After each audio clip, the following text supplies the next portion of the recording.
السلام علیکم۔ تو کیسے ہیں آپ سب؟ امید ہے کہ آپ سب خیریت سے ہوں گے۔ ویلکم ہے آپ سبھی کا ہارر سٹوری کے ایک اور ایپیسوڈ میں۔ تو آج کی یہ کہانی ہمارے ساتھ جس نے شیئر کی ہے اس نے اپنا نام نہیں بتایا، لیکن یہ کہانی ایسی کہانی ہے، اگر آپ اس کو غور سے سنیں گے تو آپ کے رونگٹے کھڑے ہو جائیں گے۔ جب میں اس کہانی کو بنا رہا تھا تو میرے رونگٹے کھڑے ہو گئے، کیونکہ یہ اتنی ہی زیادہ خوفناک کہانی ہے۔ تو اگر آپ کے ساتھ بھی کوئی ایسی ہارر مسٹیریس کہانی ہے تو آپ نیچے دیے گئے نمبر سے ہم سے شیئر کر سکتے ہیں۔ انشاءاللہ میں بیسٹ سٹوری سیلیکٹ کر کے اس پہ نریٹ کر دوں گا۔ اگر چینل کو سبسکرائب نہیں کیا تو چینل کو لازمی سبسکرائب کر دیا کریں، اس سے ہماری موٹیویشن بڑھتی ہے۔ تو چلے بڑھتے ہیں آج کی اس کہانی کی طرف۔ کچھ پرسنل ایشو کی وجہ سے میں اپنا نام شیئر نہیں کرنا چاہتا، تو میں اب کہانی کی طرف آتا ہوں۔ یہ بالکل سچا واقعہ ہے جو پیش آیا ہے۔ تو ہوتا کچھ اس طرح ہے کہ جب سے ہم پیدا ہوئے ہیں اور جس گھر میں ہم سب بہن بھائی رہتے ہیں، وہاں پر کچھ تھوڑے بہت اثرات کا سین ہے۔ وہ ہمارے بابا کی وجہ سے، کیونکہ ہم یہ جگہ کبھی چھوڑ کر نہیں گئے۔ بابا اور ہم سب اسلام سے کافی زیادہ اٹیچ ہے، اور قرآن اور حدیث کی روشنی میں بابا نے یہ علم لیا تھا، تو اسی وجہ سے ہم نے یہ چیزیں دیکھی ہیں۔ لیکن ہم نے کبھی بھی ان چیزوں کو تنگ نہیں کیا۔ لیکن بہت دفعہ ایسے کیسز ہمارے سامنے آئے ہیں، ہماری پوری فیملی، خالہ، چاچو، کچھ کزن وغیرہ بھی افیکٹڈ ہے ان چیزوں سے۔ ہمارے علاقے ایسے ہیں ابٹ آباد، منسیرہ، لیکن ہم بیسل کی شہر میں رہتے ہیں۔ میرا تعلق لاہور سے ہے۔ یہ سن 2014 کی بات ہے۔ تو ہماری ایک کزن تھی، میں اس ٹائم 22 یا 24 سال کا تھا، اور میرے بیچلر کا لاسٹ تھا۔ تو میں اپنے ایگزامز کی تیاری کر رہا تھا، تو سننے میں یہ خبر آئی کہ میرے ماموں کی جو بیٹی ہے وہ پرفیوم لگا کر کہیں جنگلات میں جا رہی تھی، وہ افیکٹڈ ہو گئی ہے، اور پچھلے مہینے سے وہ اس طرح کر رہی ہیں کہ گھر میں بیٹھے ہوتے ہیں تو وہ اچانک لکڑی کو آگ لگا کر لوگوں کی طرف بھاگتی ہے، اچانک سے پگلا جاتی ہے، بہت سا عجیب بیہیو کرتی ہے جو کہ نارمل انسان نہیں کرتے۔ اس ٹائم 15 سال کی تھی، تقریباً ہم سب سے 10 سال چھوٹی تھی۔ اس کا رویہ اتنا زیادہ عجیب تھا کہ کسی کو کچھ سمجھ ہی نہیں آ رہا تھا۔ ڈاکٹر وغیرہ کو بھی چیک اپ کروایا تھا، لیکن سب سمجھ سے باہر تھا۔ تو میرے ماموں نے میرے بابا سے رابطہ کیا۔ بابا نے ان سے کہا کہ آپ ایسا کریں، اس کو یہاں ہمارے پاس بھیج دیں، ہم اس کی دیکھ بھال کریں گے، اور ہو سکتا تو اس کا علاج بھی کریں گے۔ تو خیر وہ کزن ہمارے پاس آ گئی۔ ہمارے علم میں تھا، چونکہ ہم بچپن سے ہی اس طرح کی چھوٹے موٹے کیسز دیکھتے آ رہے تھے۔ ایک کیوریوسٹی تھی، لیکن اس طرح کا ڈر نہیں تھا ہمارے دلوں سے۔ ایک طرح کا ڈر نکل چکا ہے، اس طرح سے ڈر نہیں ہے۔ خیر وہ ہمارے پاس آئی اور رہنے لگی 3-4 دن بعد، اور تقریباً 1 ویک کے اندر ہی وہ یہاں سیٹل ہو گئی، اور انہوں نے اپنی پروٹین بنا لی۔ تو باتیں وغیرہ اور ملنا ملانا سب سے لگا رہا۔ تو ہفتے کی بات ہے، ان دنوں کافی بارشیں ہو رہی تھی۔ وہ مارچ یا اپریل کا مہینہ تھا۔ بہت زیادہ ہوائیں چل رہی تھی، آندھیاں، بارشیں، اور بجلی وغیرہ بہت زیادہ کڑکتی تھی۔ تو میں اپنی پیپرز کی تیاری کر رہا تھا۔ نیکسٹو میرا پیپر تھا، تو میں چھت پر چل رہا تھا اور ساتھ ساتھ پڑھ رہا تھا۔ تو میری وہ کزن بھی چھت پر آ گئی اور سانگ سننے لگی۔ اس کے بعد اس نے میری بہن کو بھی بلایا اور مجھے بھی بلایا کہ آؤ ہم کچھ بیٹھ کر کھیلتے ہیں۔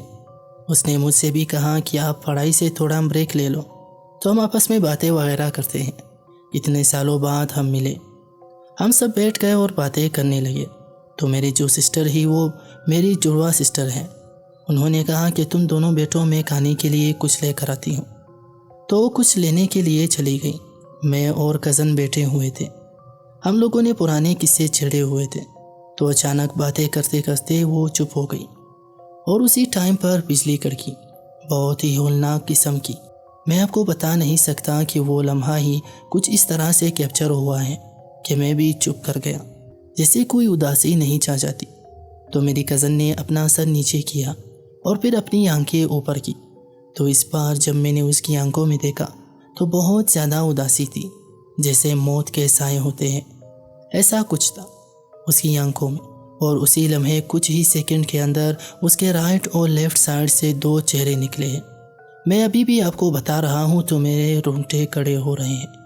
وہ چہرے نکلے ہیں اور پھر کزن کی آواز اچانک چینج ہو گئی۔ اب میں آپ کو کیسے وہ آواز بتاؤں؟ وہ آواز بہت ہی بھاری تھی۔ اس نے کہا، میرا نام احمد ہے اور میری عمر 103 سال ہے اور میں اس کو نہیں چھوڑوں گا۔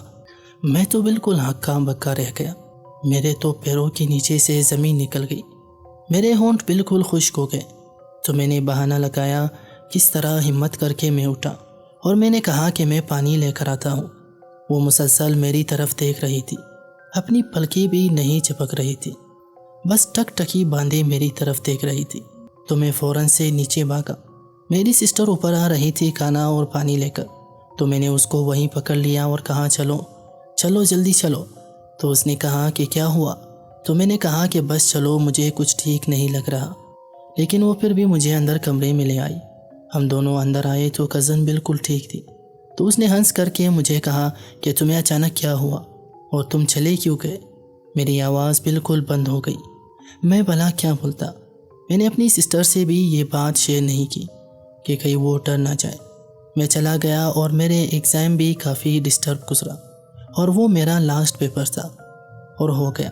اس کے بعد 2-3 راتیں اور گزری تو میری کزن اور سسٹر ایک علیحدہ روم میں سویا کرتے تھے۔ رات کو وہ سو رہے تھے تو میں ان کے روم میں گیا۔ میں بس یہ چیک کرنے کے لیے آیا تھا ان کو کوئی چیز تو نہیں چاہیے کھانے وغیرہ کی۔ تو میں جیسے ہی ان کے روم میں گیا، آپ کو یقین نہیں آئے گا، جب میں نے دروازہ کھولا میں نے دیکھا کہ میری سسٹر تو سو رہی ہیں گہری نیند میں، لیکن میری جو کزن تھی جہاں پر چھت والا پنکھا لگا ہوا تھا وہ وہاں تک ہوا میں اوپر تھی اور اس کے ساتھ ایک کالی سی بہت لمبی سی چیز کھڑی تھی اور اس کے ہاتھ میں تسبیح کی طرح کوئی بہت بڑی اور موٹی سی چیز تھی اور وہ اس تسبیح کو بہت تیز تیز چلا رہی تھی اور بہت تیز تیز کچھ پڑھ رہی تھی۔ اس ٹائم میری حالت بالکل بے ہوشی والی ہو گئی تھی اور پھر جب کچھ سیکنڈ کے بعد جب مجھے ہوش آیا اور میرے حواس ٹھیک ہوئے تو میری وہ کزن بیڈ پر تھی۔ میں نے اپنے آپ کو چٹکیاں کاٹی ہے، تھپڑ مارے ہیں۔ میں نے اپنے آپ کو جھنجھوڑا کہ کہیں میں کوئی خواب تو نہیں دیکھ رہا۔ میں نے سوچا کہ میں تو اپنے کمرے میں تھا، تو پھر میں یہاں کیسے آیا؟ یہ بالکل ایک سچ تھا جو میری آنکھوں نے دیکھا۔ دروازہ کھلا ہوا تھا، میں کسی طرح بھاگ کر نیچے آ کر 2 بکر سو گیا۔ تو میں اب ان سے تھوڑا بیٹھنے لگا اور ان سے بات چیت تھوڑی کم کرتی۔ ویج میں میری برتھ ڈے بھی آئی اور انہوں نے مجھے وش بھی کیا، لیکن میں اندر سے بہت زیادہ ڈرا ہوا تھا۔ اور پھر ایک دن ایسا ہوا کہ میں اپنے روم میں تھا، بھائی گئے ہوئے تھے، سسٹر بھی گئی ہوئی تھی، میں گھر پر اکیلا تھا اور میں اور میری کزن تھی۔ امی کچن میں تھی تو وہ اچانک چیخ مار کر کہتی ہے کزن کا نام لے کر کہ وہ دیکھو وہ سیڑھیوں میں گری ہوئی ہے، پھر اس کو کیا ہوا ہے؟ پھر انہوں نے مجھے بلایا کہ جلدی آؤ اسے دیکھو۔ میں جلدی سے بھاگ کر گیا اور دیکھا تو وہ میری کزن سیڑھیوں میں بے ہوش پڑی ہوئی تھی اور اس ٹائم مجھے کچھ سمجھ نہیں آئی۔ میں نے اسے اٹھایا اور بیڈ پر لا کر لٹا دیا، اس کے منہ پر پانی کے چٹتے مارے، ہوش میں لانے کی کوشش کی، لیکن اس ٹائم اس کا ویٹ اتنا زیادہ تھا کہ میں اس کو 1 انچ بھی نہیں اٹھا سکتا تھا۔ میں نے مما سے کہا کہ یہ تو مجھ سے ہلائی بھی نہیں جا رہی، پتہ نہیں کہاں سے ان میں اتنا وزن آ گیا ہے۔ پھر بابا کو بلایا اور وہ آئے، انہوں نے پہلے اس کے منہ پر پانی کے چٹتے مارے تو وہ ہوش میں آئی اور پھر وہ اندر آ کر نارمل بیٹھ گئی۔ پھر ایک آنٹی آئی ہے، ان کے ہاتھ میں ایک تسبیح تھی اور وہ اس تسبیح پر اپنے کوئی اذکار پڑھ رہی تھی۔ تو انہوں نے میری اس کزن کو بھی تسبیح دے کر کہا، یہ لو بیٹا تم بھی پڑھو۔ آنٹی نے اس کو 2 سے 3 بار کہا تھا کہ تم بھی پڑھو۔ پہلے تو وہ نہ کرتی رہی، پھر وہ اچانک غصے میں آ کر بولی، میں نے کتنی دفعہ کہا ہے کہ میں نے نہیں پڑھنا، پھر مجھے کیوں زور دیا جا رہا ہے؟ اور پھر اس نے جا کر آنٹی کو گلے سے پکڑ لیا اور جب وہ بول رہی تھی تو اس کی ایک آواز نہیں تھی بلکہ 4 سے 5 آوازیں تھیں، ایک ساتھ آ رہی تھی۔ وہ بہت ہی ہولناک قسم کی آوازیں تھیں۔ بابا فوراً پھر روم سے اٹھ کر آ گئے، پھر انہوں نے فوراً اس کا ہاتھ پکڑا، پھر بابا نے اس پر دم کیا۔ ایک طرف سے بابا نے ہاتھ پکڑا ہوا تھا اور دوسری طرف سے میں نے، مگر وہ پھر بھی ہمارے قابو سے باہر تھی۔ اس کا جو ہاتھ میرے ہاتھ میں تھا اس نے چھڑا لیا، لیکن بابا سے وہ ہاتھ نہیں چھڑا سکتی۔ جیسے ہی اس نے اپنا ہاتھ چھڑایا تو اس نے میرے منہ پر ایک تھپڑ جڑ دیا۔ میں نے پوری زندگی میں اتنا زور کسی کا نہیں دیکھا۔ جتنی زور کا اس نے تھپڑ مارا تھا کہ میرے پورے منہ پر نشان پڑ گیا اور میرے ہوش و حواس اڑ گئے تھے، لیکن بابا نے اسے کسی طرح سے کنٹرول کیا۔ اس کے بعد انہوں نے کچھ قرآنی آیات پڑھی، علمیات وغیرہ کیے اور اس چیز کو فی الوقت کے لیے اس سے دور کر دیا، لیکن وہ چیز اس کے اوپر حاوی تھی۔ وہ یہی کہہ رہی تھی کہ میں اس کا ساتھ پوری زندگی نہیں چھوڑوں گی۔ وہ 3 مہینے تک رہی، لیکن اس چیز نے اس کا ساتھ نہیں چھوڑا۔ لیکن اس کے بعد انہوں نے اس کے اوپر آنا کم کر دیا تھا اور کسی طرح ان سے قسم لے لی گئی تھی۔ اس کے بعد وہ چلی گئی اور پھر چیزیں کچھ کنٹرول ڈاؤن ہو گئی وہاں سے، اور بھی کچھ باتیں سننے کو ملی۔ کچھ بچوں کی ڈیتھ بھی ہوئی جن کے میڈیکل ریزن سامنے نہیں آ سکی۔ بس یہی بتاتا چلو کہ کسی نے ان کا سانس کونٹ کر انہیں مار دیا ہے۔